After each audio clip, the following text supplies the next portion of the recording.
Hello' everyone, মোৰ নতুন এটা ভিডিঅ'লৈ আপোনালোক আটাইকে স্বাগতম জনাইছোঁ। আৰু এয়া মই ব্লগটো আবেলি ষ্টাৰ্ট কৰিছোঁ। এতিয়া 4টা বাজিছে। এয়া হাজবেণ্ডে যাবলৈ ওলালে প্ৰগ্ৰেমলৈ, আৰু জুমনে এবাৰ দেউতাকৰ বাইকত উঠিবই, দেউতাক ক'ৰবাত যাবলৈ ওলালে। এইখিনিতে মই আপোনালোকৰ লগত এটা প্ৰডাক্ট শ্বেয়াৰ কৰিব লৈছোঁ, যিটো মই এসপ্তাহমানৰ পৰা ব্যৱহাৰ কৰি বহুত ভাল পাইছোঁ। সেয়ে ভাবিলোঁ আপোনালোকৰ লগতো শ্বেয়াৰ কৰোঁ। যিহেতু এতিয়া উইণ্টাৰ ছিজন চলি আছে, সেয়ে আমাৰ সকলোৰে ছালবোৰ ড্ৰাই হৈ যায়, বিশেষকৈ গৰাবোৰ ফাটিব লয়। আপোনালোকৰ হয়নে জনাবচোন, কিন্তু মোৰ ঠাণ্ডাৰ দিনত গৰাবোৰ বহুত বেয়াকৈ ফাটিব লয়।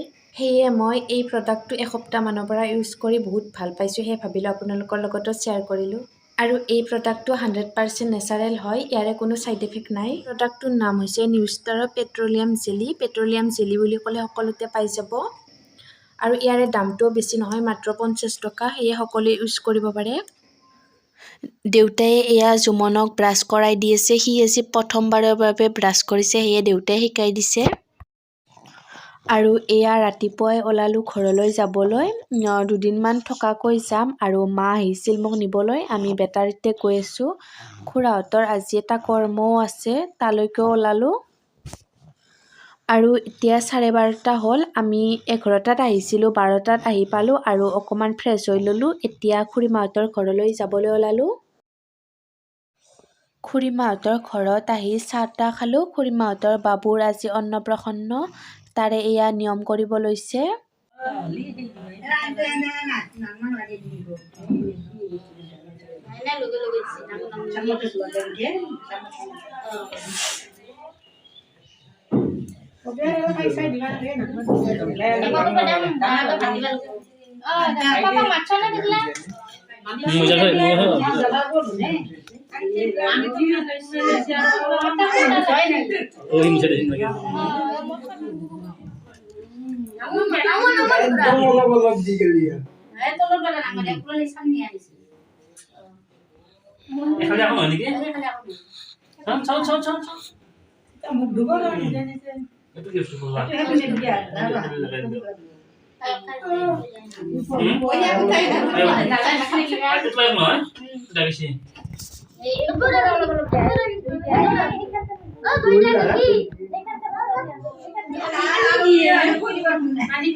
Mami dah.